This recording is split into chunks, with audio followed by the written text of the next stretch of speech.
J'ai envie de te poser une question un peu provocatrice, Carole. Est-ce qu'on peut forcer le désir, ou qu'est-ce qui se passe si on n'a pas envie de faire une thérapie alors que nous, par exemple, ici, on se retrouve et on se dit que ce serait essentiel que chacun presque fasse cette démarche-là.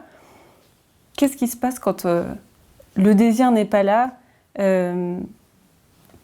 Qu'en déduire? D'abord, on ne peut rien faire si le désir n'est pas là. Jamais on ne pourra faire une thérapie entre guillemets de force ou par simple bonne volonté. Et le fait même que le désir n'y soit pas est le signe d'une pathologie, enfin d'un désordre pathologique. Quelque chose ne va pas si on n'a pas de désir. Le désir, dans son niveau le plus simple, c'est cette chose qui fait qu'on se réveille le matin et qu'on a envie de cette journée qui est devant nous parce qu'on a déjà une espèce d'élan comme ça qui nous traverse et qui souhaite se lier à ce qui va se passer dans cette journée. Si on n'a pas ça, à l'extrême c'est la dépression, mais beaucoup plus banalement c'est l'ordinaire. C'est la vie dénuée de sens. Le désir est une aspiration à aller rencontrer quelque chose et que cette rencontre puisse devenir une conscience partagée dans une alliance, y compris si c'est un écureuil dans le jardin, hein, bien sûr, et que ça nourrit notre enracinement dans le réel. Le désir, c'est pas la pulsion. Il y a beaucoup de confusion entre la pulsion et le désir. Beaucoup de gens qui croient que parce qu'ils sont sur un mode locomotive à fond tout le temps, ils ont du désir, mais pas du tout. Ça, c'est de l'agitation pulsionnelle. Et l'agitation pulsionnelle est beaucoup présentée depuis des décennies comme ce qui serait l'équivalent du désir, alors qu'au contraire, ça le casse.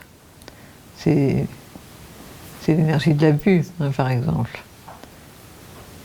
On a beaucoup entendu du côté des revendications, bien sûr, féministes et autres, autour des abus perpétrés par des hommes contre des femmes, qu'il y a des milieux comme la politique, la finance, etc., dans lesquels les hommes sont tellement pleins de responsabilités, de tensions, etc. Enfin bref, ils ont tellement d'énergie pulsionnelle que les pauvres, il faut bien que ça se défoule aussi dans leur rapport de prédation avec les femmes.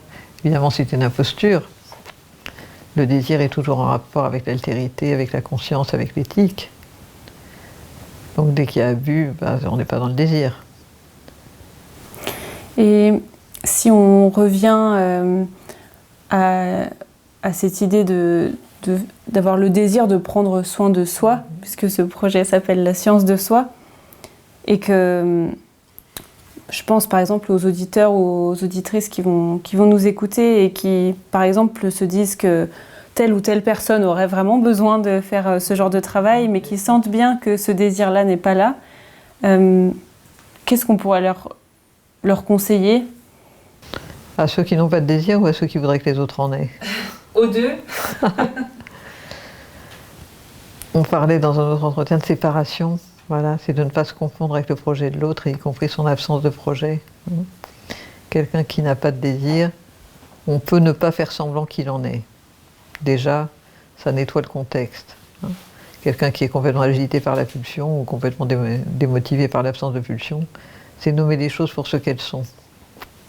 Et à partir de là, déjà, le fait de nommer ça, parfois, pas toujours bien sûr, mais parfois, ça fait une espèce de petit son pur, hein, comme le son cristallin d'une cloche précise. Ça peut réveiller quelque chose au niveau de l'âme, hein, mais il faut absolument arrêter de faire semblant. Et on a beaucoup d'occasions, parce qu'il y a beaucoup de faux semblants, il y a beaucoup d'impostures, il y a beaucoup de simulacres. Donc, nommer les choses par leur nom, comme étant vraiment ce qu'on perçoit qu'elles sont, y compris si parfois il faut traverser des apparences. D'accord. Merci Carole. J'espère que ces conseils vous seront utiles ou que ça va résonner chez vous.